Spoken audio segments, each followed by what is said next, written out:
ఇర్మియా గ్రంథము 6వ అధ్యాయము 13వ లేఖనాన్ని చూద్దాం. అల్పులేమి ఘనులేమి వారందరూ మోసము చేసి దోచుకొనువారు ప్రవక్తలేమి యాజకులేమి అందరూ వంచకులు. హల్లెలూయా. మరి దేవుడు ఈ దినమున మనతో మాట్లాడుతున్నటువంటి మాట, యెహోవా వాక్కు ఇదే. అల్పులేమి గనులేమి వారందరూ మోసము చేసి దోచుకునివారు. ప్రవక్తలేమి యాజకులేమి అందరూ వంచుకులే. దేవుడు చెప్తున్నాడు, నేను కాదు చెప్పింది. దేవుడు చెప్తూ ఉన్నాడు. అయితే ప్రత్యేకంగా ఆయన గొప్పవారు పేదవారు అని లేదు. అందుకే ఆయన అంటాడు, ఇంగ్లీష్లో అయితే ఒక మాట అంటాడు, from the least to the greatest of them every one is greedy for unjust gain and from profit of priest every one deals falsely. ప్రతి వాడు కూడా వంచకులైపోయి ఉన్నారు ఈ లోకములో. ఫాల్స్లీ అంటే వంచకులు. ప్రతి వాడు కూడా ఈ లోకంలో ఆడి సేవకుడని కాదు, సంఘ కాపరని కాదు, విశ్వాసులని కాదు, యాజకులని కాదు, ప్రవక్తలని కాదు, మరి ఇంకను సర్వ ప్రజలు కూడా వంచకులైపోయి ఉన్నారు. మోసం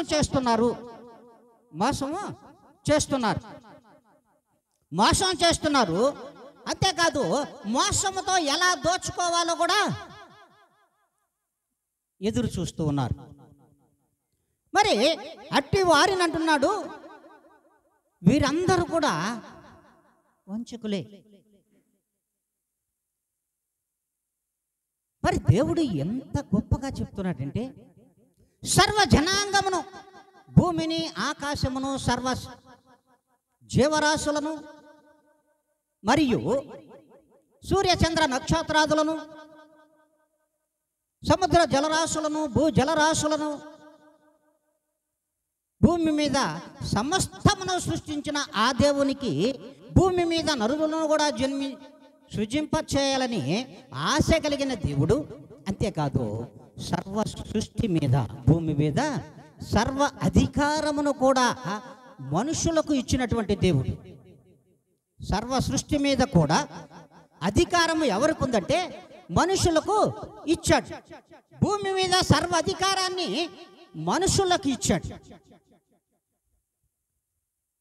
సర్వ సృష్టిని, సర్వ భూమి మీద ఉన్నటువంటి జీవరాశులన్నిటి మీద కూడా అధికారము ఎవరికి ఉందంటే మనుషులకు ఇచ్చాడు. అయితే ఈ మనుషుల మీద అధికారం ఎవరికి ఉంది? సృష్టికర్త అయిన ప్రభువైన యేసుక్రీస్తు వారికి ఉన్నది. సర్వ ప్రపంచముల మీద, సర్వ సృష్టి మీద కూడా అధికారము ప్రభువైన యేసుక్రీస్తు వారికి ఉన్నది. సర్వ జనుల మీద కూడా అధికారం యేసుక్రీస్తు వారికే ఉంది. అయినా క్రీస్తు యొక్క మాటలు ఎవరి హృదయములలోకి ఎక్కడం లేదు. ఎవరి హృదయములలోకి ఆయన వాక్యములను ఎక్కించుకొని వాటిని ఆ వాక్య ఫలభరితంగా జీవించాలనే ఆశ మాత్రము మానవులకు లేదు. అందుకే వాక్యమును ప్రక్కదారి పట్టించి దేవుని ప్రక్కకు నడిచి అందరూ మోసము చేస్తూ తన యొక్క పాపమును గడుపుకుంటూ వంచకులుగా మారిపోతున్నారు ఈ లోకం మీద జనులు అని దేవుడు అంటున్నాడు. సర్వ జనులందరూ కూడా వంచకులుగా మారిపోతున్నారు, మోసము చేస్తున్నారు, మోసపు క్రియలతో ఈ లోకంలో బ్రతుకుచున్నారు. అట్టివారు సర్వజనులు అంటున్నాడు. మరి అట్ట సర్వజనులలో కూడా యాజకులు ఉన్నారు, యాజకులు ఉన్నారు.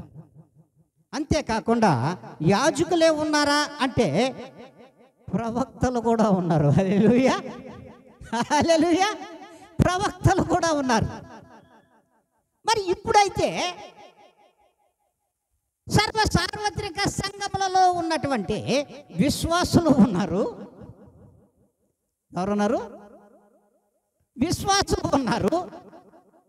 విశ్వాసులకు వాక్యము చెప్పుచున్న యాజకులు ఉన్నారు, అంటే సేవకులు ఉన్నారు, సంఘ కాపరులు ఉన్నారు. మరి మేము అంతర్జాతీయ ప్రసంగికులు మనం చెప్పుకునే ప్రసంగికులు కూడా లేకపోలేదు. దేవుడే స్పష్టంగా చెప్తున్నటువంటి మాట. మరి అట్టి వారు ఏ రీతిగా ఈ లోకంలో బ్రతికిడుస్తున్నారంటే, అందుకే అదే ఇర్మియా గ్రంథంలో 6వ అధ్యాయంలో 14వ లేఖనం చూసినట్లయితే చూడండి. సమాధానము లేని సమయమున సమాధానమని చెప్పుచు నా ప్రజలకున్న గాయమును పైపైన మాత్రమే బాగు చేయుదురు. హల్లెలూయా, హల్లెలూయా. గాయములు ఏం చేస్తున్నారు?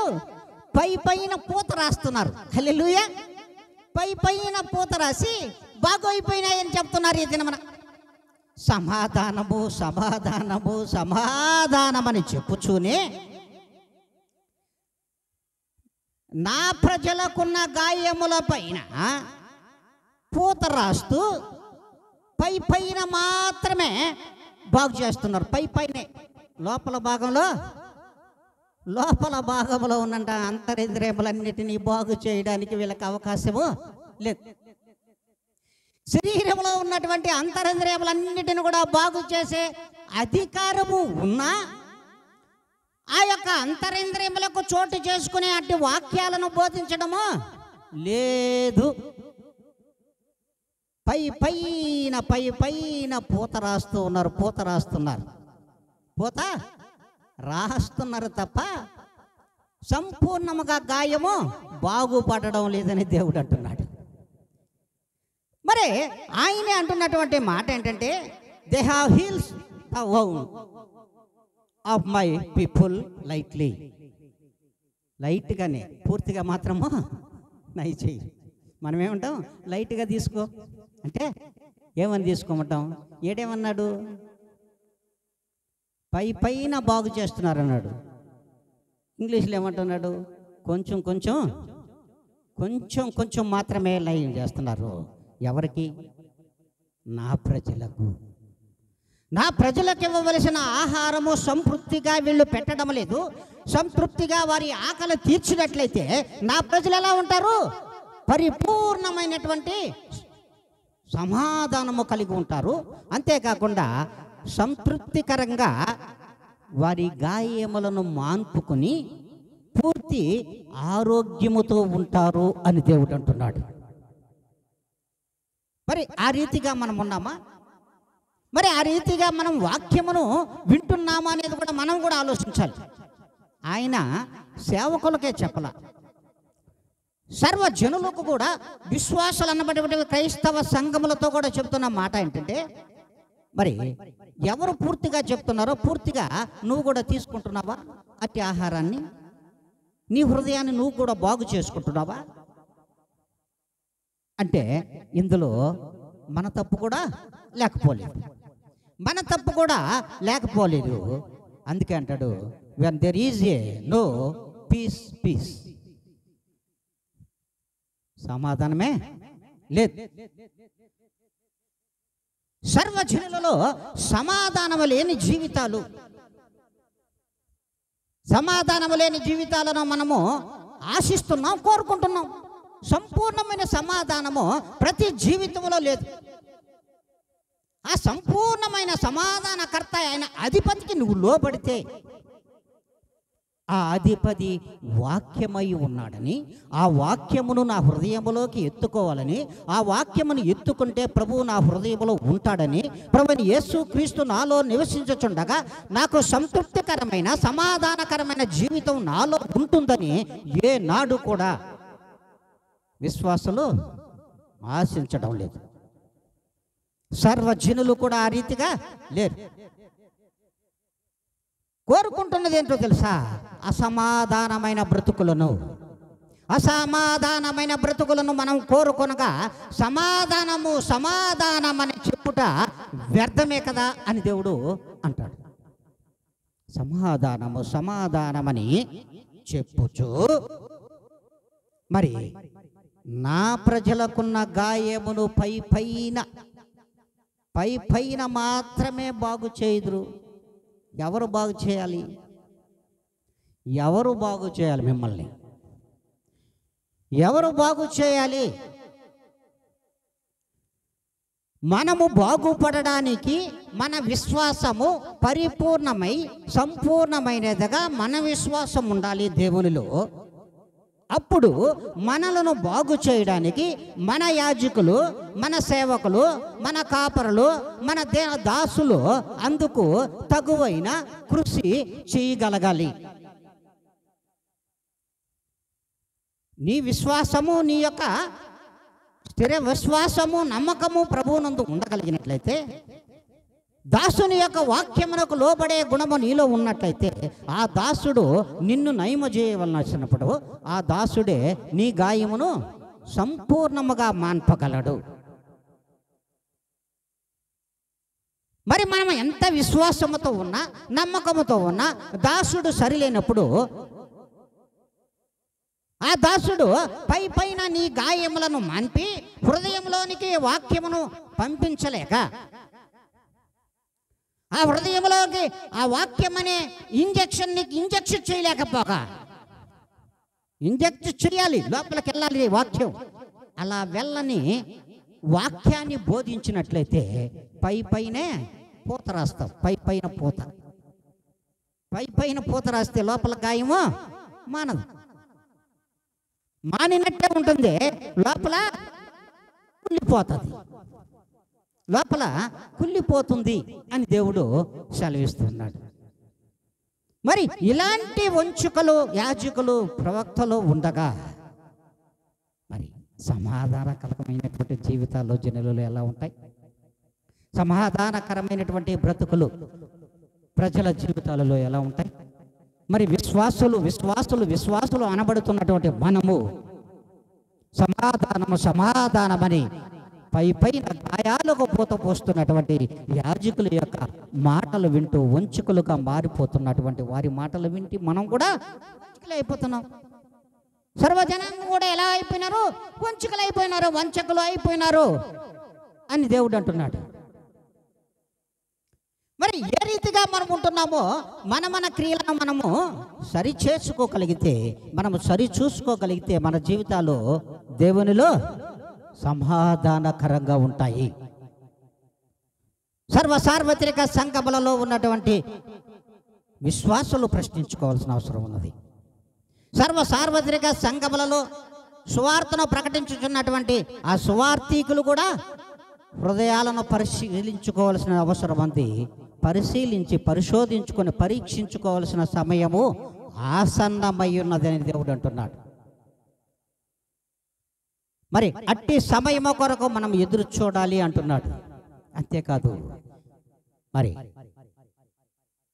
ఇర్మియా గ్రంథంలో 6వ అధ్యాయము 15వ లేఖనాన్ని ఒకసారి చూసినట్లయితే చూడండి. వారు తాము హేయ క్రియలు చేయుచున్నందున సిగ్గుపడవలసి వచ్చిన కానీ వారు ఏమాత్రము సిగ్గుపడరు. అవమానము నొందితమని వారికి తోచనే లేదు. కనుక పడిపోవు వారితో వారు పడిపోవుదురు. నేను వారిని విమర్శించు కాలమున వారు తొట్టిల్లుదురని యెహోవా సెలవిచ్చుచున్నాడు. హల్లెలూయా, హల్లెలూయా. దేవుడు చెప్తున్న మాట చూడండి, ఏమంటున్నాడంటే, హేయ క్రియలు చేయుచున్నందున మనము చెడు పనులు చేసినప్పుడు సిగ్గుపడవలసి వస్తుంది. అయితే మనము సిగ్గుపడడంలే. హల్లెలూయా, హల్లెలూయా. మనము చెడు పనులు చేస్తున్నప్పుడు మనము ఒకనాడు కూడా సిగ్గుపడడంలే. అందుకే ప్రభు అంటాడు, వీరు సిగ్గులేని జనులు అని దేవుడు ఒక దినమున చెప్పేశాడు. ఒక దినమున వాక్యముతోనే చెప్పేశాడు. మనం సిగ్గుపడవలసినటువంటి సమయం వచ్చినప్పుడు ఖచ్చితంగా సిగ్గుపడాలి. ఆ రీతిగా సిగ్గుపడుతున్నామా చెప్పాలి. సార్వత్రిక సంఘములలో విశ్వాసులందరూ కూడా మనము చెడు పనులు చేసినప్పుడు ఆ చెడు పనుల కొరకై మనము సిగ్గుపడే సమయము ఏ దినమైనా సరే తీసుకున్నామా? సిగ్గుపడే సమయము వచ్చినా మనం సిగ్గుపడము. అంతేకాకుండా అంటున్నాడు, అవమాన పాలు పొందినప్పుడు ఆ అవమానమును గురించి ఏ దినము కూడా అయ్యా ఎందుకు నేను అవమానపడ్డానని మనము ఆలోచించే ఆ యొక్క సమయము కూడా మనకు రావడం లేదు. ఆ సమయాన్ని కూడా మనము తీసుకోలేకపోతున్నాం. అంతేకాదు, పడిపోవు వారితో అందరూ కూలిపోతారు, వాళ్ళతో కూడా మనం కూడా కూలిపోతున్నాము, పడిపోతున్నాము. సార్వత్రిక సంఘములలో విశ్వాసులు కూడా ఆ రీతిగా జనులతో మాదిరిగానే వాక్యము తెలియని వారితో కూడా పడిపోతున్నాం. వారితో కూడా మనం కూడా సమానమైపోతున్నాము. సర్వజనులకు ప్రభువైన యేసుక్రీస్తు వారు ఎంతమందికి తెలుసు అంటే కొంతమందికే తెలిసినా ఆ కొంతమంది కూడా ఎవరితో పడిపోతున్నారు? తెలియని వారితో కూడా వాళ్ళు కూలిపోయినట్లుగా మనము కూడా కూలిపోతున్నాం. మనం కూడా లోకంలో పడిపోతున్నాం, లోకంలోనే జారిపోతున్నాం. అపవాది చేతుల్లో మనం కూడా కీలుబొమ్మలు అయిపోతున్నాము అని దేవుడు వాక్యము సెలవిస్తూ ఉంది. మరి అంతేకాదు, దేవుడు అంటాడు, విమర్శించు కాలము ముందున్నది, నేను విమర్శించే కాలము ముందున్నది. ప్రతి వారు కూడా ఆనాడు తొట్టిల్లుదురు, అంటే భయపడిపోవుదురు. నేను విమర్శించే కాలము వచ్చినప్పుడు సర్వజనులు భయపడుదురు. వారితో కూడా నా విశ్వాసులు, నా ప్రవక్తలు, నా యాజకులు కూడా భయపడిపోతారు ఖచ్చితంగా. అందుకే ప్రభువులు వారు అంటున్నాడు, నిన్ను నువ్వు వాక్యముతో సరి చేసుకో. వాక్యమనే ఆ ఇంజెక్షన్ నీలో ఇంజెక్ట్ చేసుకో. నీవు నీ హృదయంలోనికి ఆ వాక్యమును రెండంచుల వాడగలిగిన ఆ ఖడ్గమును నీ హృదయములోకి ఏ దినమైతే దూర్చుకుంటావో, మొదట ఎక్కడ దూర్చుకోవాలి చెప్పండి? మొదట వాక్యమును ఎక్కడ దూర్చుకోవాలి? హల్లెలూయా, హల్లెలూయా. ఆ వాక్యమును మొదట ఎక్కడ దూర్చుకోవాలి? వాక్యం అనే రెండంచులు వాడగలిగిన ఖడ్గాన్ని చెప్పాలి, చెవులో దూర్చుకోవాలి. హల్లెలూయా. కొట్టు చప్పట్లు కొట్టండి. మొదట రెండంచులు వాడగలిగిన ఖడ్గమును నీ హృదయములో దూర్చుకోవడం కంటే ముందుగా నీ చెవులలో వాక్యమును దూర్చుకో. వాక్యము ముందు నీ చెవులలోకి వినిపించుకోగలిగినటువంటి చెవులుంటే, వినిపించుకోగలిగితే నీ హృదయంలోనికి ఆ వాక్యాన్ని ఎత్తుకుంటావు. నీ వాక్యం అనే ఆ యొక్క రెండంచుల వాడగలిగిన ఖడ్గము నీ హృదయంలో ఫలిస్తుంది. ఫలభరితమైనటువంటి జీవితంలో నీకు వస్తావు. ఆ తొట్టిల్లు కాలం వచ్చినప్పుడు, ఆ తొట్టిల్లు కాలం ఎప్పుడు వస్తుంది? ప్రభువు రాకడ సమీపించినప్పుడు.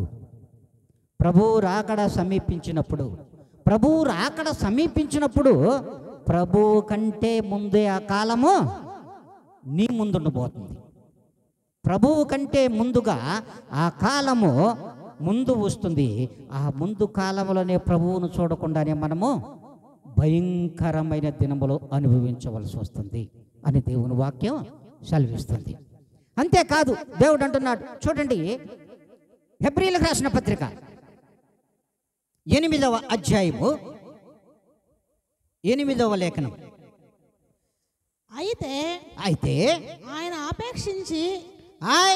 ఆపేక్షించి ఆక్షేపించి వారితో ఈలాగు చెప్పుచున్నాడు. ప్రభువు ఇట్లనేను ఇదిగో ఒక కాలము వచ్చుచున్నది. అప్పటిలో ఇజ్రాయేలు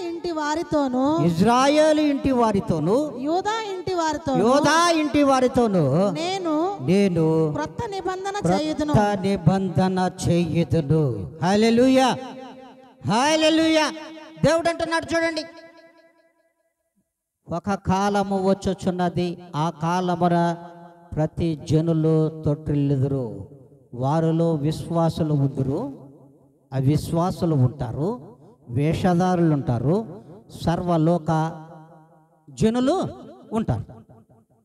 అందుకే అయితే ఆయన ఆక్షేపించి వారితో ఈలాగూ చెప్పుచున్నాడు. ఏ కాలంలో ఆక్షేపిస్తాడు? మనము దారి తప్పి, లోకము దారి తప్పి, సర్వజనులు లోకములో దారి తప్పి, అల్పులు ఏమి గనులేమి దారి తప్పి తిరుగుచున్నప్పుడు వారిలో యాజకులు ఉంటారు, సేవకులు ఉంటారు, ప్రవక్తలు ఉంటారు, దీనదాసులు ఉంటారు, కాపరులు ఉంటారు, అంతర్జాతీయ ప్రసంగికులు ఉంటారు. వారందరితో కలిపి విశ్వాసులు అనే క్రైస్తవ కుటుంబాలు కూడా ఉంటాయి. సర్వ భూమి మీద నివసించుచున్న జనాంగమంతా ఇజ్రాయేలు అంటే దేవునికి బిడ్డలే. యోధా వారి కుటుంబములు అవి కూడా దేవుని బిడ్డలే. భూమి మీద నివసించుచున్న సర్వ జనాంగము కూడా ఒకనాడు ఆయన కాలము వచ్చినప్పుడు ఒక నిబంధన చేయబడుతుంది, ఒక క్రొత్త నిబంధన చేయబడుతుంది. ఆ క్రొత్త నిబంధనకు అందరూ కూడా దాసోహము ప్రభువా అనవలసిందే. దాసోహమని అనవలసిందే. ప్రతి జనము కూడా ప్రభువుకు దాసోహము చెప్పవలసిందే. ఆ సమయములో ప్రభువులు వారు సమయమునకు ముందు వస్తాడా, సమయం వచ్చిన తర్వాత వస్తాడో మీరు చెప్పాలి. సమయం ముందు వస్తాడా, సమయం తరువాత వస్తాడా? సమయం ముందు వస్తుందా, ప్రభు ముందు వస్తాడా? మీరు చెప్పాలి. సార్వత్రిక సంఘంలోకి వేస్తున్న ప్రశ్న ఇది. నేను ఒక్కడిని కాదు, సంఘం అంటే నేను ఒక్కడిని కాదు, మీరందరూ సంఘమే. అందులో నేను కూడా ఒక విశ్వాసనే. ఇక్కడ యాజకుడైనంత మాత్రానా ఇక్కడ పప్పులు ఉడకవు. ఏంది పప్పులు ఉడకవు, కింద మంట వేయాల్సిందే. పప్పు ఉడకాలంటే కింద మంట పెడితే పప్పు పోయినా నీళ్లు పోస్తే ఉడకుతుంది. ఇక్కడ యాజకుడైనంత మాత్రానా పప్పు ఉడకదు. సగం కాలి సగం మాడాల్సిందే. అట్లని ప్రవక్త అయినంత మాత్రం ఆయనకేం ముదురు లేదు. కాపురైనంత మాత్రం ఆయన కర్ర ఇరగదు, పావు చావదు అనుకుని వాక్యం చెప్పకూడదు. హల్లెలూయా, హల్లెలూయా. కాపుర చేతులు ఏముండాలి? కర్ర ఉంటుంది, అవునా కదా? ఈ కర్ర ఇరగకుండా, మరి కర్ర ఇరిగిపోకుండా, మరి కాలిపోకుండా వాక్యం చెప్తే ఆయన పరిస్థితి కూడా కాలిపోద్ది. అందుకే అలాగని ప్రసంగికుడైనంత మాత్రాన ఆయన పప్పులు ఉడకు. అంతేకాదు అంతర్జాతీయ ప్రసంగికులు ఉన్నారు. నేను చాలాసార్లు చెప్పాను, ఎంతమందిని క్రీస్తులోకి నడిపామన్నది ముఖ్యం కాదు. ఎంతమందికి క్రీస్తులోనికి నడిపాము అనేది ముఖ్యం కాదు. ఎంతమంది సంపూర్ణమైన ఆహారమును తిన్నారు, ఎంతమంది ఎన్ని గొర్రెలకు కాపలా ఉన్నామనేది కాదు. ఎన్ని గొర్రెలకు మనము కాపలా ఉన్నామనేది కాదు, ఎన్ని దొడ్లకు కాపలా ఉన్నామనేది కాదు. ప్రతి గొర్రె కూడా సంతృప్తిగా దేవుని ఆహారమును తిన్నదా లేదా అని చూడాలి. గొర్రెల కాపరి ఏం చేస్తాడో తెలుసా? దొడ్లేకి పంపించేటప్పుడు ప్రతి గొర్రెని చూస్తాడు. ఏది కడుపు మాడిపోయింది, ఏ గొర్రె బలహీనంగా ఉంది, ఏ గొర్రె ఆహారం లేకుండా సిక్కిపోతుంది అనేది కాపరి చూడాలి. చూడకపోతే లోపల గొర్రెలు కొన్ని అనారోగ్యంతో తప్పమంటాయి.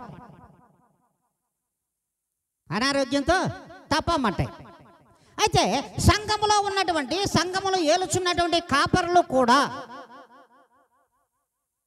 కాపరి కూడా ఎలా ఉండాలి? ఆ గొర్రెలకు సరి అయిన ఆహారమును, పోషక పదార్థములను ప్రభువు చెప్పినట్లుగా ఇచ్చేవాడిగా ఉండాలి. ప్రభువు చెప్పినట్లుగా, నువ్వు చెప్పినట్టు కాదు, గొర్రెలు చెప్పినట్టు కాదు, ప్రభువు చెప్పినట్లుగా సేవకుడు ఆ గొర్రెలకు మంచి ఆహారమును పెట్టాలి. మంచి ఆహారమును పెట్టలేనప్పుడు ఆయన సమయం వచ్చినప్పుడు ఈయన పప్పులు కూడా ఉడకవు, పెట్టనప్పుడు. అంతేకాదు, ఆయన పెట్టినప్పుడు మనం ఆహారం తినకుండా ఇట్ట ఊపాము అనుకో తలలో, గొర్రెలలాగా మన పప్పులు కూడా ఉడకవు, విశ్వాసుల పప్పులు కూడా ఉడకవు.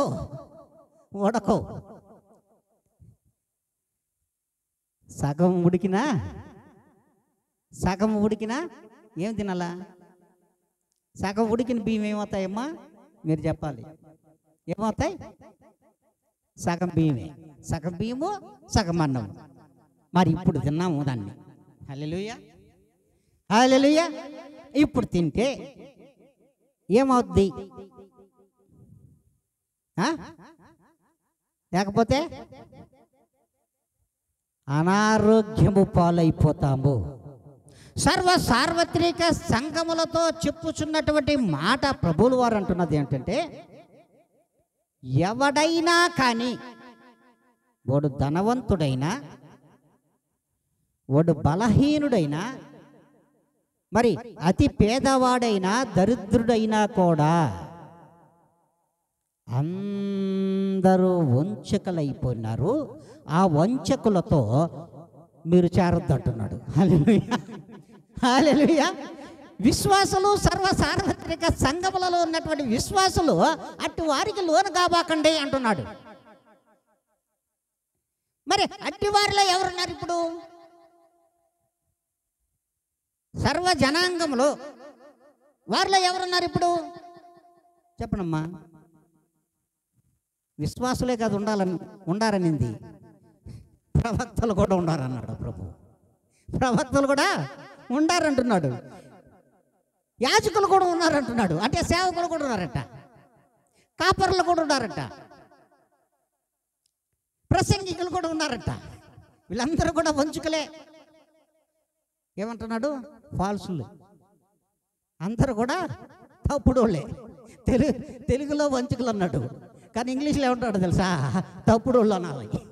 ఆ పదం కరెక్ట్గా తీసుకొచ్చుకుంటే వీళ్ళందరూ తప్పుడోళ్ళే. ఎందుకంటే నా మార్గమును విడిచి వారు ఇష్టానుసారమైనటువంటి మేత మేస్తా ఉన్నారు. వారు ఇష్టానుసారమైన మేత మేస్తున్నారు. ప్రభు ఏమని చెప్పొచ్చాడు ఈ లోకానికి?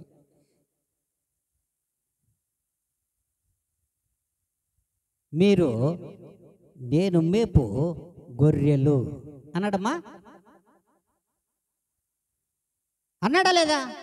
నేను మేపు గొర్రెలు మీరు, నేను మంచి కాపరిని, నేను మంచి కాపరి,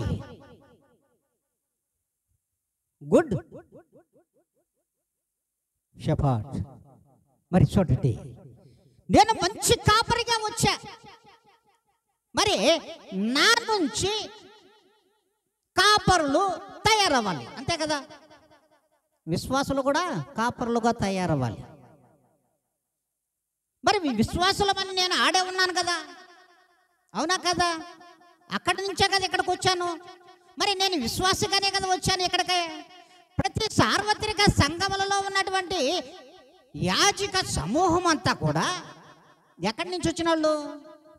ఎక్కడి నుంచి వచ్చిన వాళ్ళు? విశ్వాసులలో నుంచి వచ్చిన వాళ్ళే.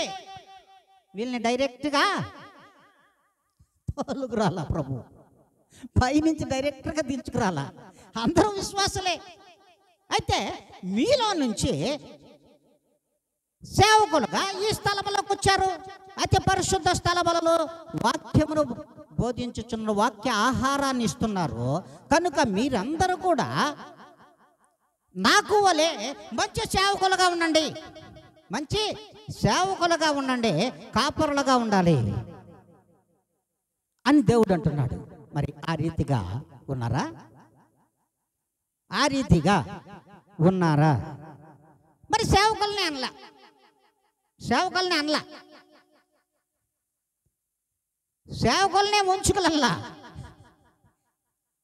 కాపరులను వంచుకలల్లా, అందరినీ కలిపేశాడు ప్రభు. ఎవరిని కలిపాడు? మొత్తాన్ని కలిపేశాడు. విశ్వాసులు కలిపేశాడు, యాజకులు కలిపేశాడు, ప్రవక్తలను కలిపేశాడు, అంతేకాదు సర్వజనులను కూడా, సర్వ ప్రజలను కూడా కలిపేశాడు. అంటే సర్వ ప్రజలతో మీరు కూడా మమేకమైపోతున్నారు. అల్పమైన సంతోషము కొరకు, అల్పమైన సమాధానము కొరకు అందరూ ఫాల్స్లే, మీరందరూ తప్పుడోళ్ళే. మరి అట్టివారు మీరు మారాలి అన్నప్పుడు నేను ఒక మంచి కాపరిగా వచ్చిన, ఈ మంచి కాపరిగా వచ్చిన నేను మంచి ఆహారమనే మీకందరికీ కూడా ఇచ్చాను. ఇచ్చినట్టు మీరు మీ అందరిలో నుండి ఇక్కడికి వచ్చినటువంటి వారు ఎలా ఉండాలి?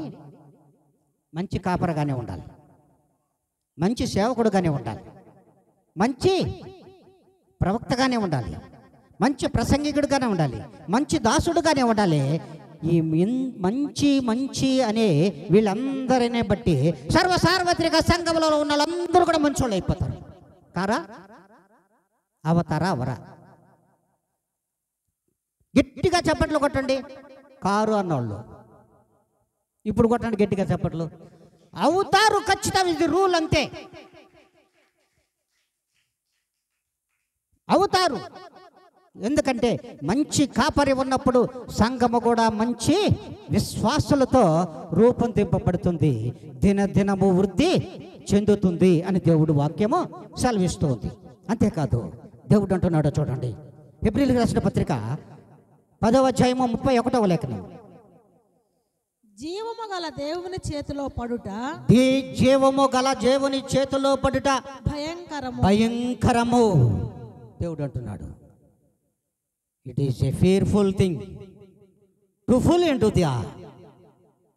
fall into the hands of the living God. నువ్వు ఎక్కడ పడాలా? హల్లెలూయా. నువ్వు ఎక్కడ పడాలా? అమ్మలారా, అక్కలారా, ఏమన్నాడు ప్రభువుల వారు? అమ్మలారా, అయ్యలారా, మీరు నా కూడా వేడవద్దు, నా కోసము ఏడవకండి. ఎవరి కోసం ఏడవమన్నాడు? మీ కొరకు. మీ కొరకు చెప్పలా వాక్యంలో? మరి మీ పిల్లల కొరకేంది అంటే మీరు మారరా? హల్లెలూయా, హల్లెలూయా. దేవుడు ఏమంటాడు? జీవము గల దేవుని చేతిలో పడుట అతి భయంకరము. మరి దేవుడు అన్నది ఏంటి? నా కొరకు ఏడవకండి, మీ కొరకు, మీ పిల్లల కొరకు ఏడవండి. నేను మంచి కాపరగానే వెళ్తున్నాను, నేను మంచి కాపరగానే వెళుతున్నాను, మంచి దాసుడుగానే లోకానికి వచ్చా, మంచి యాజకుడుగానే లోకానికి వచ్చా, ఒక గట్టి ప్రమాణముతో నేను వచ్చాను. ప్రియమైన జనాంగమా, అయితే నా ప్రమాణమును నేను పూజ తప్పక నిర్వర్తించి నేను నా ప్రమాణమును ఈ లోకములో ముగించుకుని పరలోక రాజ్యములో తండ్రి కుడి పార్శ్వమున నేనును కూర్చొని నీ కొరకు సర్వజనుల కొరకు నేను విజ్ఞాపన చేయుటకై వెళ్ళుచున్నాను. మరి నా కొరకు ఏడవకండి బిడ్డలారా, మీ కొరకు మీ బిడ్డల కొరకు ఏడవండి. మరి మనము ఎవరి కొరకు ఏడుస్తున్నాం? ప్రభులు వారు సూటిగా అడుగుతున్నాడు, మనము ఎవరి కొరకు ఏడుస్తూ ఉన్నాము? మన కుటుంబముల కొరకు ఏడవడం లేదు, మన కొరకు ఏడవడం లేదు. మరి ఎవరి కొరకు ఏడుస్తున్నాం చెప్పాలా? లోకం కోసం ఏడుస్తున్నాం. హల్లెలూయా, హల్లెలూయా. ఎవరి కొరకు ఏడుస్తున్నామో లోకంలో ఏడుస్తున్నాం, లోకం కొరకు ఏడుస్తున్నాం. ఎలా?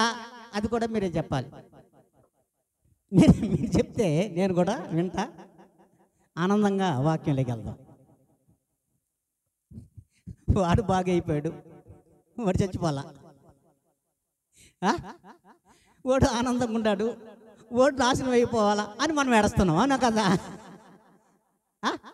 లోకంలో జనులు ఏడ్చినట్లుగానే సార్వత్రిక సమాజంలో ఉన్నటువంటి విశ్వాసులు, సంఘ సేవకులు, మొత్తం కూడా సేవకులు ఏడుస్తున్నారు, యాజకులు ఏడుస్తున్నారు, ప్రవక్తలు ఏడుస్తున్నారు, ప్రసంగికులు కూడా ఏడ్చేది ఏంటంటే ఇదే, లోకం మీద పడి ఏడవడమే తప్ప నీ కొరకు, నీ బిడ్డల కొరకు, నా బిడ్డల బాగేమైపోవాలి నా దేవునిలో లేకపోతే, నా కుటుంబం ఏమైపోవాలి నా దేవుడు మా కండ లేకపోతే, నా పిల్లల భవిష్యత్తు నా దేవునిలో ఎదగాలి, నా దేవునితో మేము జీవించాలి, దేవునితో సహవాసవంతమైనటువంటి జీవితంలో మేము నివసించాలి, మా యొక్క జీవితంలో ప్రభువులో కట్టుకోవాలి అని ఏడవడం లేదంట.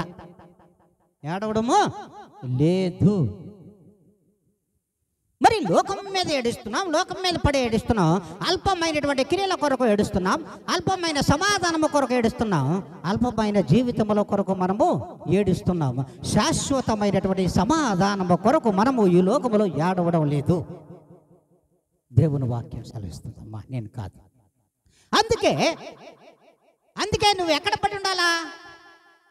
నువ్వు ఎక్కడ పడి ఉండాలి అంటే అంటున్నాడు, fall into the hands of the living God.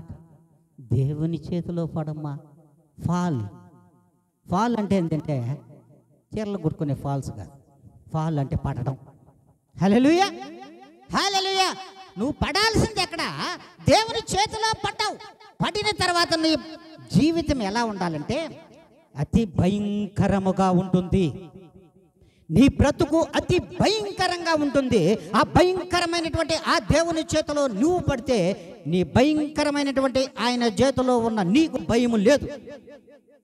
ప్రతి క్రైస్తవ విశ్వాసతో చెప్తున్నటువంటి మాట, భయంకరమైన దేవుని చేతిలో పడుట అతి భయంకరము. ఆ భయంకరమైనటువంటి దేవుని యొక్క చేతిలో నువ్వు పడుట దేవునికి అది సంతోషము, నీకు భయమేమో, కానీ నీ జీవితం అంతా కూడా ఆనందమయం. హల్లెలూయా. నీ జీవితం అంతా కూడా దేవుని చేతిలో ఆనందమే, వేరొకటి కాదని దేవుడు అంటున్నాడు. మరి అట్టి దేవుని చేతిలో నువ్వు పడుతున్నావా ప్రియమైన దేవుని బిడ్డ? అట్టి దేవుని చేతిలో మనము పడుతున్నామా? నీవు ఆయన చేతిలో పడితే నీ మీద పగ దేవునికి ఉండదు. నీ మీద పగ దేవునికి ఉండదు. దేవుని చేతిలో నీవు ఉన్నావు అనుకుంటే దేవునికి నీ మీద పగ ఉండదు. ఆయన చేతిలో ఉన్న నీ మీద దేవునికి పగ ఉండదు. చూద్దామా లేఖనం? చూద్దామా? హెబ్రీయులకు రాసిన పత్రిక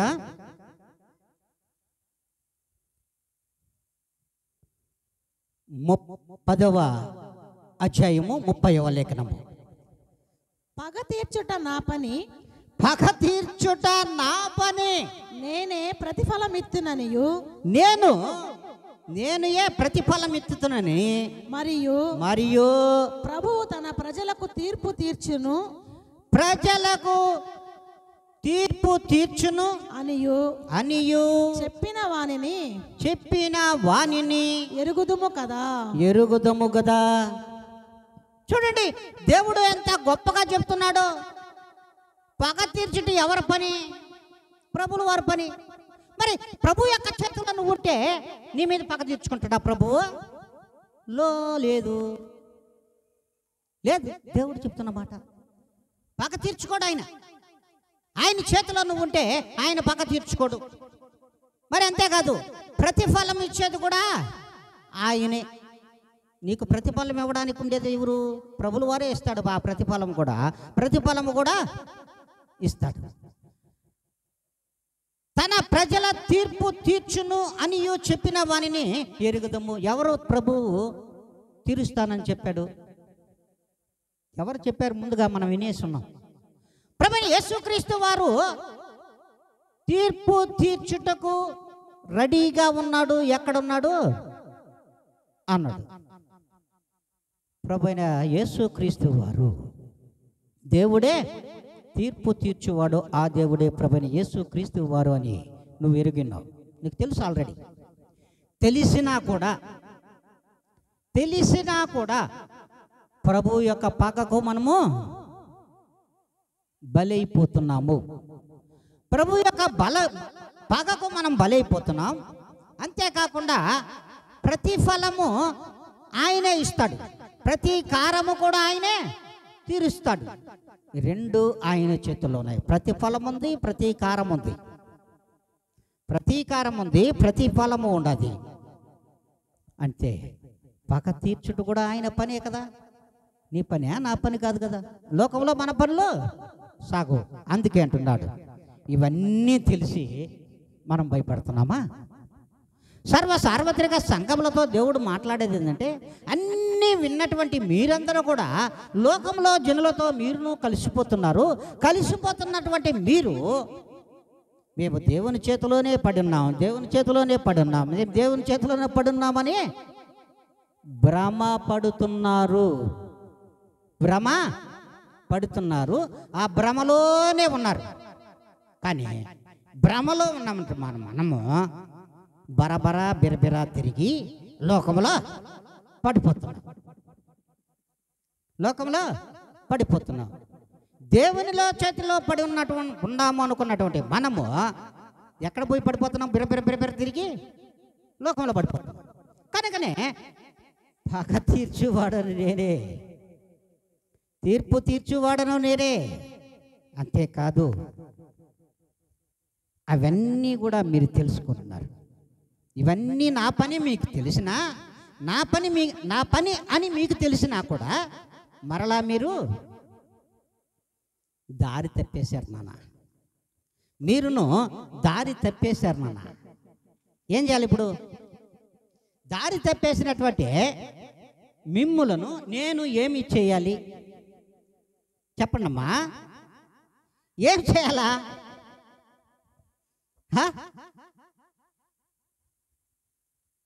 అందుకే ఆయన అంటాడు ఒక మాట,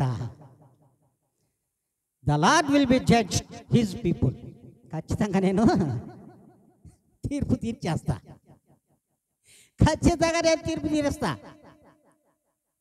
సమయము ఆసన్నమైనప్పుడు నేను సర్వజనులతో పాటుగానే, ప్రత్యేకమేమి లేదడా, సర్వజనులతో పాటుగా మీకును తీర్పును నేను తీరుస్తాను. మరి ఆ తీర్పు తీర్చు సమయము కొరకు నీవును వారితో పాటుగా ఎదురు చూడాల్సిందే. ఎవరితో పాటుగా? సర్వలోక జనులతో పాటుగానే ఎదురు చూడాలి, తప్పదు. ఎందుకంటే ఎవడు కూడా ఇక్కడ భయపడడంలే, సర్వజనాంగము భయపడడంలే. దేవుడు అంటే అసలే భయలేదు. సార్వత్రిక సంఘంలో ఉన్నటువంటి క్రైస్తవ సమాజములతోనూ బిడ్డలతో మాట్లాడుతున్నట్టు మాట ఏంటంటే, ప్రభువులోకి వచ్చిన మీరు, ప్రభువు చేతుల్లో ఉన్న మీరు ఆ భయంకరుడైన ప్రభు యేసు క్రీస్తు యొక్క చేతిలో పడుట భయంకరమని తెలిసి కూడా భయము లేని జీవితాలు గడిపేస్తున్నారు. భయము లేని జీవితాలు గడిపేస్తున్నారు. అంతేకాదు ఒక ప్రమాణము చేసుకుని యాజకత్వంలోకి వచ్చిన వాళ్ళు కూడా, బలిపీఠము ఎక్కిన వారు కూడా, బలిపీఠము ఎక్కి అతి పరిశుద్ధ స్థలములో నుండి వాక్యమును బోధించుచున్న వారు కూడా ప్రమాణమును ప్రక్కన పెట్టి అప్రమాణమునకు తలుపులు తెరుచుకొని వెళ్ళిపోతున్నారు. తలుపులు తెరుచుకొని వారును లోకజనులతో ఏకమైపోయినారు. జడ్జిమెంట్ ఇవ్వాల్సిందే కదా దేవుడు, ఇస్తాడు. అందుకే దేవుడు అంటున్నాడు, ఒక ప్రమాణము కావాలి. మనము కూడా ప్రభువులోకి వచ్చినటువంటి మనము కూడా ఒక ప్రమాణం ఉండాలి. ఆ ప్రమాణము యాజకులే కదమ్మా, సేవకులే కదమ్మా తీసుకోవాల్సిన ప్రమాణం. ప్రభు యొక్క రక్తముతో కడగబడడానికి, సమాధానకరమైన జీవితానికి రావాలనుకున్నటువంటి ప్రతి బిడ్డ కూడా ఒక ప్రమాణం తీసుకోవాలి. నేను ప్రభువు కొరకు, ప్రభువు యొక్క మాటల కొరకు, ప్రభువు యొక్క మాటలను మా హృదయంలో ఉంచుకొని ప్రభు యొక్క బాటలోనే నేను పడవాలి. సరి అయిన త్రోవనే నేను ఎంచుకోవాలి. అడ్డదారుల్లోకి మరలా వెళ్ళకూడదనే ప్రమాణము నువ్వు కూడా తీసుకోగలిగితేనే ఆ తీర్పుకు నువ్వు లోబడవు. ప్రభు యొక్క తీర్పులో నువ్వు నిలబడవు. నిన్ను ప్రభువు తప్పించుతాడు అని దేవుడు అంటున్నాడు. చూద్దాం, అది కూడా చూడండి. వాక్యంతోనే దేవుడు చెప్తున్నటువంటి మాట. హెబ్రీయులకు రాసిన పత్రిక 7వ అధ్యాయము 20 నుండి 22 వరకు. మరియు ప్రమాణము లేకుండా యేసు యాజకుడు కాలేదు కనుక ఆయన మరి శ్రేష్టమైన నిబంధనకు పూట కాపాయను. వారైతే ప్రమాణము లేకుండా యాజకులగుదురు గాని ఈయన నీవు నిరంతరము యాజకుడవై ఉన్నావని ప్రభువు ప్రమాణము చేసెను. ఆయన పశ్చాత్తాపపడడు అని ఈయనతో చెప్పిన వాని వలన ప్రమాణపూర్వకముగా యాజకుడు ఆయను. హల్లెలూయా, హల్లెలూయా.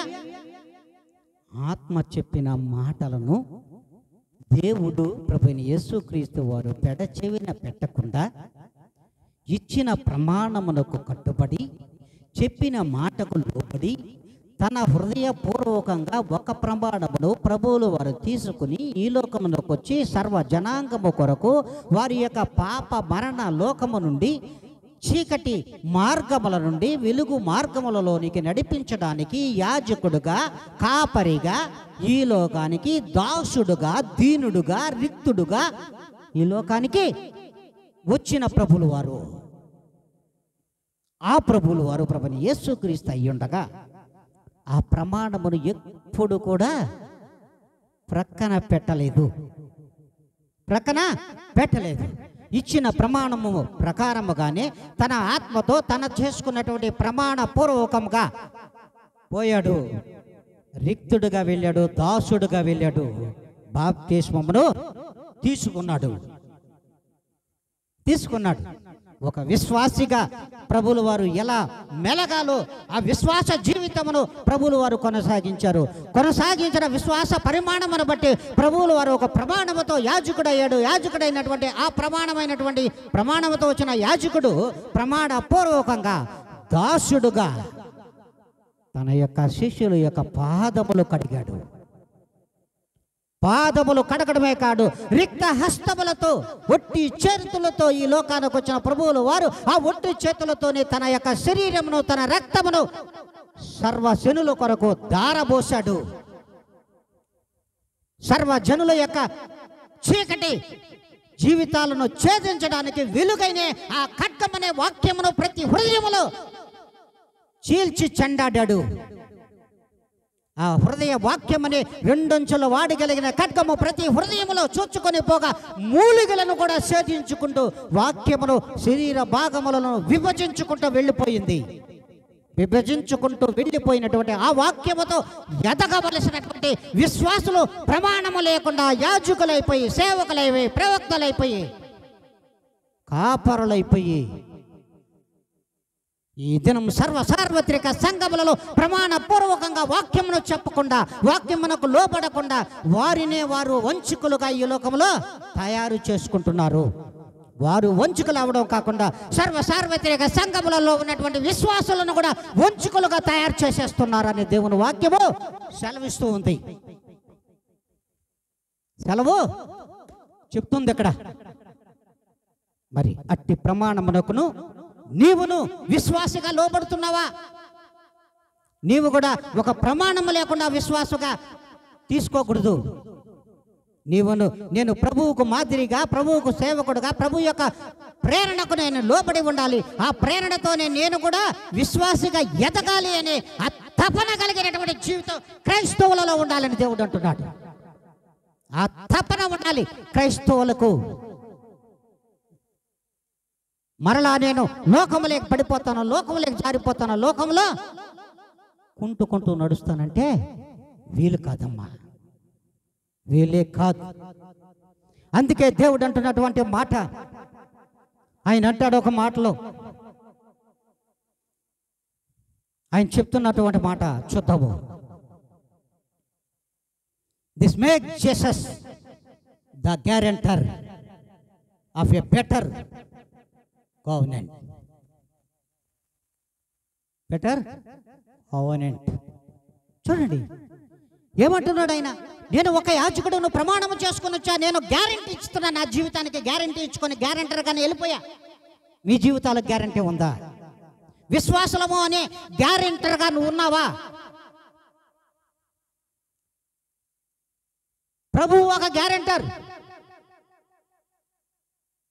మరి నువ్వు ప్రభువులోకి వచ్చిన నీవు ఒక ప్రమాణం అంతా నీలో ఒక గ్యారెంటర్గా నువ్వు ఉన్నావా? లేవే. ప్రియమైన దేవుని బిడ్డలారా, సార్వత్రిక సంఘములలో ఉన్నటువంటి ప్రతి బిడ్డ కూడా ఒక ప్రమాణం ఉండాలి. ఆ ప్రమాణపూర్వకమైనటువంటి ప్రమాణానికి నువ్వు కట్టుబడగలిగితే విశ్వాసపరమైన జీవితంలోకి రావాలనుకుంటే బాప్తిస్మం అనే ప్రమాణము అక్కడ ప్రమాణం చేయబడాలి. ప్రమాణం తీసుకోవాలి. ప్రభువు కొరకు బ్రతుకుటకు నేను సిద్ధంగా ఉన్నా, ప్రభువు కొరకు మరణించుటకు నేను సిద్ధంగా ఉన్నా, ప్రభువే నా జీవితం, ప్రభువే నాకు సర్వస్వము, లోకము కాదు సర్వస్వం అనే జీవితం. మరి అలా ఉన్నామా? దేవుడు అందుకే కదా అన్నాడు, అందుకే కదా ఆయన అన్నది. ఊరికే అన్నాడా? అనలేదే. మళ్ళీ చదవండి కావాలంటే ఇర్మియా గ్రంథము 6వ అధ్యాయం 8వ లేఖనం 13వ లేఖనం చదువు. ఇర్మియా గ్రంథము 6వ అధ్యాయం 13 చదువు. మళ్ళీ చదువు.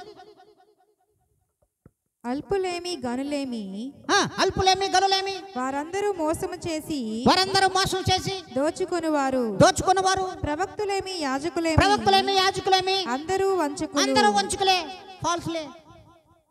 ఎక్కడ మీ నిజాయితీ? ఎక్కడ మీ యొక్క యథార్థత? ఎక్కడ మీకు సమాధానకరమైన జీవితం? ఎక్కడ విశ్వాసపరుడైన ప్రభువైన యేసుక్రీస్తుకు మాదిరికరమైన జీవితం మీలో ఉందా? దేవుడు అడుగుతున్నాడు. ఇతను మీలో ఉందా? విశ్వాసులలో ఉందా? సంఘ కాపరులలో ఉందా? యాజకులలో ఉందా? ప్రవక్తలలో ఉందా? ఎక్కడా కనిపించడం లేదే. మరి మీ జీవితాలకు ప్రభు ఎలా గ్యారంటీ ఇస్తాడు? హల్లెలూయా, హల్లెలూయా. మీ జీవితాలకు నా ప్రభు అయిన యేసుక్రీస్తు ఎలా గ్యారెంటరు చెప్పండి అమ్మా. ఉందా? ఇస్తాడా? మిమ్మల్ని సరాసరి నా పరలోక రాజ్యములోకి పుష్పక విమానంలో తీసుకెళ్తానని చెప్తున్నాడా? చెప్పాడమ్మా? చెప్పాడా? అయ్యా యాజకులారా, ప్రవక్తలారా, మరి సార్వత్రిక సంఘములలో విశ్వాసులారా, నేను మీకు బాప్తిసం పొందిన వెంటనే మీ విశ్వాస పరిమాణాన్ని నేను లెక్కలోకి తీసుకోకుండా, వాటిని అసలు లెక్క చేయకుండా మిమ్మల్ని నేను పుష్పక విమానంలో అలా లేపుకొని ఇలా పరలోక రాజ్యంలో నా ప్రక్కన కూర్చోబెట్టుకుంటానని చెప్తున్నాడా? మరి మీ విశ్వాస పరిమాణాన్ని లెక్క ఇవ్వలేనేనా? మీ లోకంలో పడిపోయిన జీవితాన్ని నేను లెక్క చేసుకోపల్లా? ఏమ్మా వద్దా? దేవుడు అంటున్నమాట, దేవుడు అంటున్నమాట, మనం వింటున్నమాట. చూద్దాము.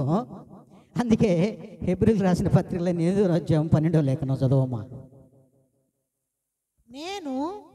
మేము వారి దోషముల విషయమై నేను వారి దోషముల విషయమై దయ కలిగి వారి పాపములను ఇకను ఎన్నడను జ్ఞాపకము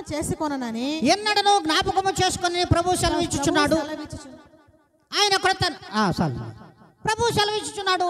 ఎప్పుడు అన్నాడు ఆ మాట? హల్లెలూయా, హల్లెలూయా. దేవుడు వాక్యము రెండంచెల వాడగలిగిన ఖడ్గమని ఊరికే చెప్పలేదమ్మా, ఊరికే చెప్పల. ఆయన అంటున్న మాట ఏంటంటే, ఇదిగో ఈ నా ప్రియమైన బిడ్డలు, ఇదిగో నా మాటలకు లోబడి మీరు వచ్చేసారని బరబరా వచ్చి గిరగిరా బాప్తిసం తీసేసుకొని విశ్వాసులం అన్నారు. నేను చూశాను. కానీ ఆ విశ్వాసపరమైన జీవితము ఒక ప్రమాణమునకు ముడిపడి ఉంటే నేను మిమ్మలను మీ పాపాలను నేను జ్ఞాపకం చేసుకోను. మీ పాపాలను మీ దోషాలను నేను జ్ఞాపకం చేసుకున్నాను చెప్పింది నిజమే. చెప్పాను కదా, ప్రతి పూట నిన్ను చూస్తున్నా, ప్రతి పూట ప్రతి ఇంట నేను చూస్తున్నా. ఎందుకు? నేను పూట కాపును, నేను పూట కాపును. నేను కాపు కాస్తూనే ఉన్నా, ప్రతి పూట కాపు కాస్తున్నా, ప్రతి దినము నేను కాపు కాస్తున్నా. కానీ నీ యొక్క మార్గంలో నాకు తెలియకపోలా. నీ యొక్క మార్గములను, నీ యొక్క క్రియలను, నీ యొక్క ప్రతి క్రియలను కూడా నేను చూస్తూనే ఉన్నాను. అయితే నువ్వు విశ్వాసవి అని నాలోకి వచ్చావు, కాదనలా.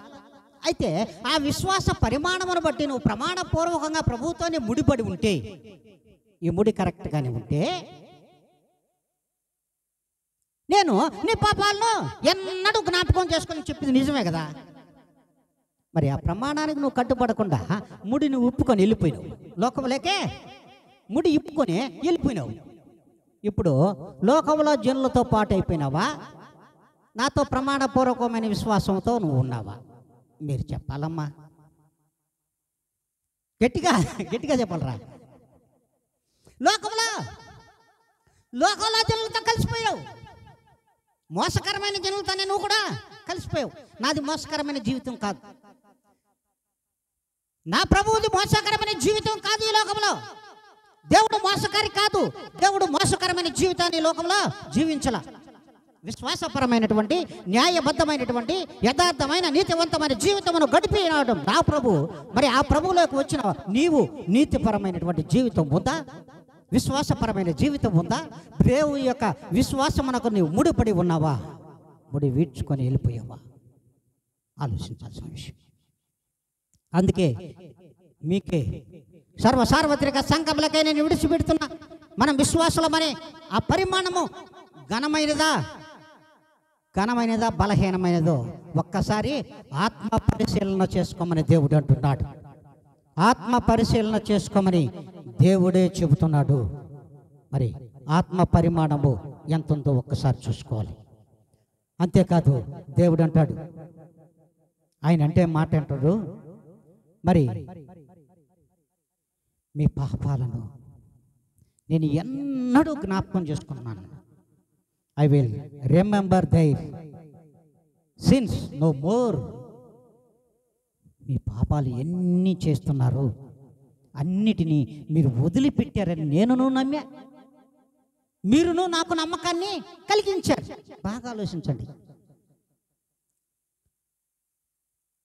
తెలిసి తప్పు చేస్తే ఏమంటారు? దాన్ని తెలిసి తప్పు చేస్తే ఏమంటారు? దానిని మోసం అంటారు. దానిని మోసం అంటారు. తెలియకుండా తప్పు చేస్తే వాడిని క్షమించు. తెలియకుండా తప్పు చేస్తే నేను క్షమిస్తా. తెలిసి నువ్వు తప్పు చేస్తున్నావు, తప్పు మీద తప్పు చేస్తున్నావు, ఉప్పు అనుకుంటున్నావు కనుక నిన్ను మోసకారితో జమ చేస్తున్నాను. కనుక నువ్వు లోకములో మోసము చేసే వారితో సమానమే, కానీ నాకు సరి జోడి నువ్వు కావు. ప్రభువైన యేసు క్రీస్తుతో సరి జోడి ఎవరు కూడా విశ్వాసులు కాలేకపోతున్నారు. సేవకులు కాలేకపోతున్నారు, యాజకులు కాలేకపోతున్నారు, ప్రవక్తలు కూడా కాలేకపోతున్నారు. అందరూ వంచుకలైపోతున్నారని దేవుడు వాక్యం సెలవిస్తుంది. అందుకే అంటాడు ఆయన, అబ్బబ్బబ్బా నువ్వు మారతావో మారవో మీ ఇష్టం, నువ్వు మారతావో మారవో నీ ఇష్టం, కానీ నేను మాత్రం చేసే పని చెయ్యక మానను, చెయ్యక నేను ఎన్నడూ మానంటాడు. అందుకే ప్రకటనల గ్రంథము 22వ అధ్యాయము 12 ఒకసారి చూసేసినమ్మా చక్క. ఇదిగో త్వరగా వచ్చుచున్నాను, నేను త్వరగా వచ్చుచున్నాను. వాని క్రియ చొప్పున ప్రతి వానికిచ్చు జీతము, నేను సిద్ధపరిచిన జీతము నా యొద్ద ఉన్నది, నా యొద్దనే ఉన్నది. హల్లెలూయా, హల్లెలూయా. ఇదిగో లోకంలో ఉన్న ప్రతి వానికి ఇచ్చే జీతం కూడా నా దగ్గరే ఉంది. వారితో కలిపి విశ్వాసులకు ఇచ్చే జీతం కూడా నా దగ్గరే ఉంది. అంతేకాదు నేను మహాబలుపు అనుకున్న సేవకుల దగ్గర జీతం కూడా ఎవరి దగ్గర ఉంది? ఇప్పుడు ఎవరి దగ్గర ఉంది? సేవకుల జీతము దేవుని దగ్గర ఉంది, ప్రవక్తల జీతము దేవుని దగ్గర ఉంది, యాజకుల జీతము దేవుని దగ్గర ఉంది, సంఘ కాపురుల జీతము దేవుని దగ్గర ఉంది. అందరి జీతము నా దగ్గరే ఉంది. నేను త్వరగా వస్తున్నా. నా సమయము వచ్చినప్పుడు నాకంటే ముందుగా నా సమయమే ముందు వస్తుంది. నా సమయము ముందు వస్తుంది కనుక ఆ సమయం వచ్చినప్పుడు వారి జీతం వాళ్ళకి ఇచ్చేసి, ఎవరి జీతము?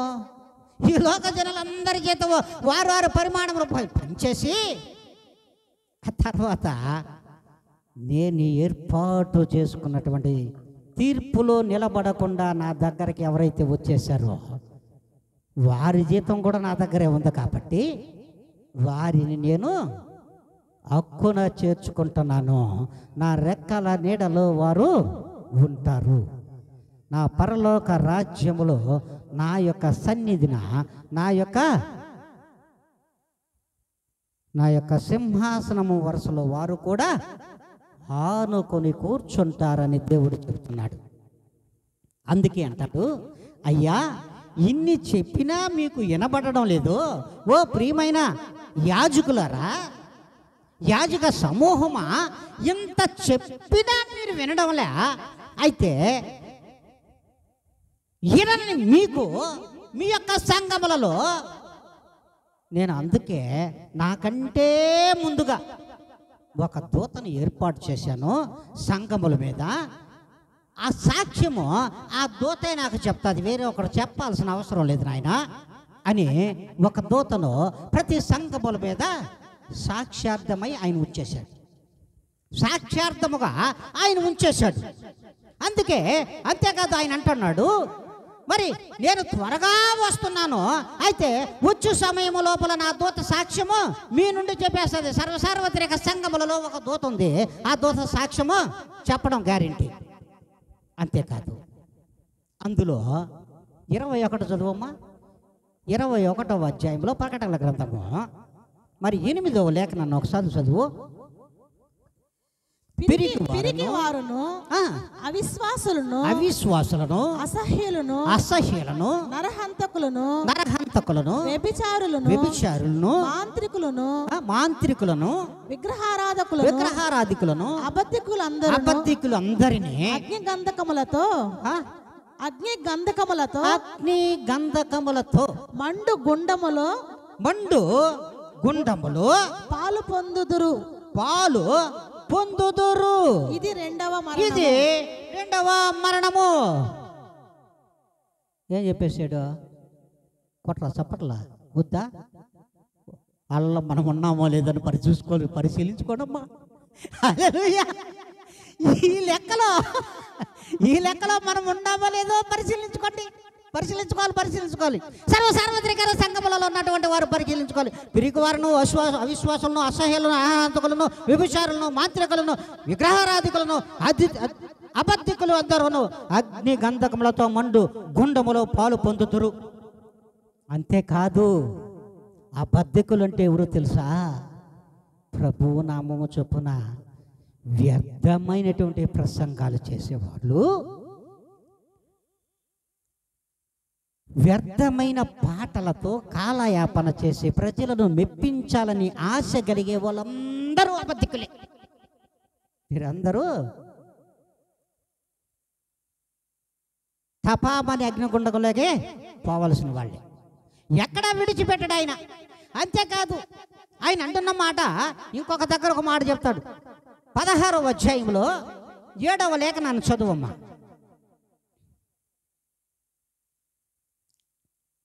అవును ప్రభువా,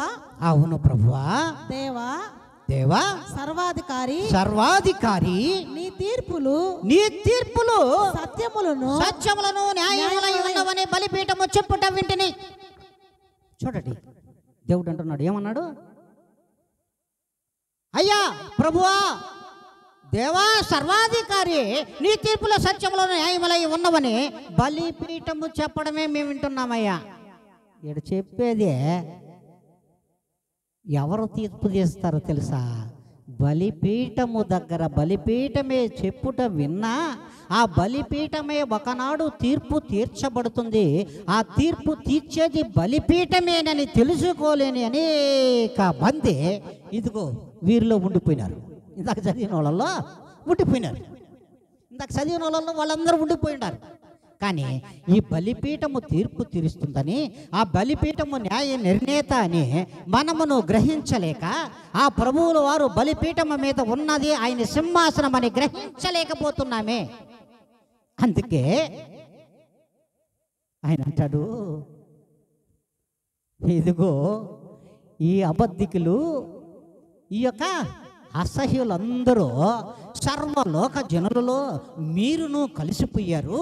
కాబట్టి కలిసిపోతున్న మీ యొక్క జీవితంలో కలుషితం అయిపోకుండా మరలా ప్రభు దగ్గరకు వచ్చి, ఆ బలిపీఠము దగ్గరకు వచ్చి, అయ్యా మీ యొక్క తీర్పులో నేను ఉండకుండా చూడు నాయన, మరలా నీ యొక్క తిరుగు మురకం పట్టగలిగితే, బలిపీఠము దగ్గరకు వచ్చి నువ్వు ఏడవగలిగితే,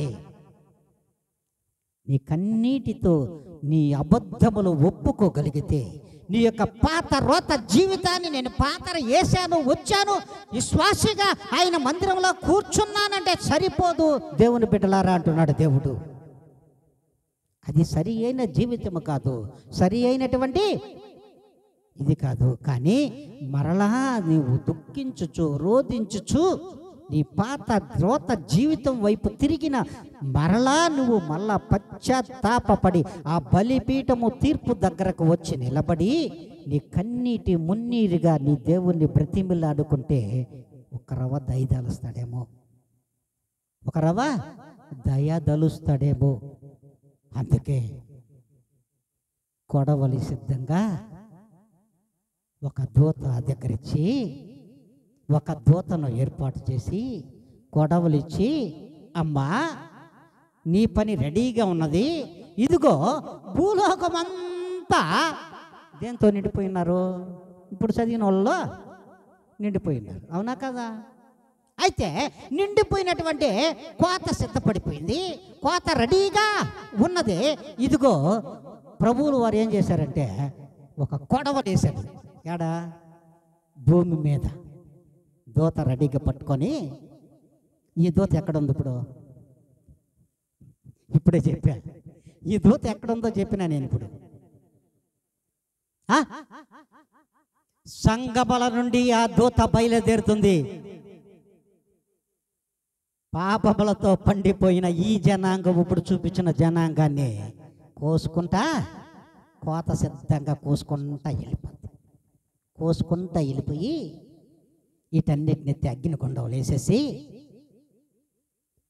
దేవుని తీర్పులో నిలబడకుండా ఎవరైతే ప్రభు యొక్క మాటలకు లోబడి ఆయన మాటల ప్రకారంగా ఎవరైతే జీవిస్తున్నారో వారికి పరలోక రాజ్యంలో అంత స్థానం ఇచ్చి మీరును నా సరసన కూర్చోండిని దేవుడు చెప్పుటకు సిద్ధహస్తుడై సిద్ధపడి ఆయన సింహాసనమందు ఆసీనుడై ఉన్నాడు. ఆసీనుడై ఉన్నాడమ్మా ఆయన. అందుకే దేవుడు ఈ దినం అంటున్నాడు, ఇదిగో ప్రియమైన దేవుని బిడ్డలారా, సర్వజనులు ఎలా ఉన్నారో నేను మీకు కళ్ళకు కట్టినట్టుగా చూపిస్తూ ఉన్నా. మరి ఇంకనూ మీరు కళ్ళకు గంతలు కట్టుకో ఉంటే వాటిని నిప్పేయండి. మీరు ఇంకనూ కళ్ళకు గంతలు కట్టుకొని ఉంటే, చెవులలో దురద చెవులుంటే వాటిని సరిచేసుకుని ఇదిగో ఆత్మ చెప్పుచున్న మాటలను మీరును వినండి, మార్గములను సరిచేసుకోండి అని దేవుడు ఈ రీతిగా ఈ దినమున మనందరితో మాట్లాడుతున్నాడు. ఇట్టి మాటలు మనందరి హృదయములలో ఫలించునుగాక. ఆమేన్. హల్లెలూయా, హల్లెలూయా.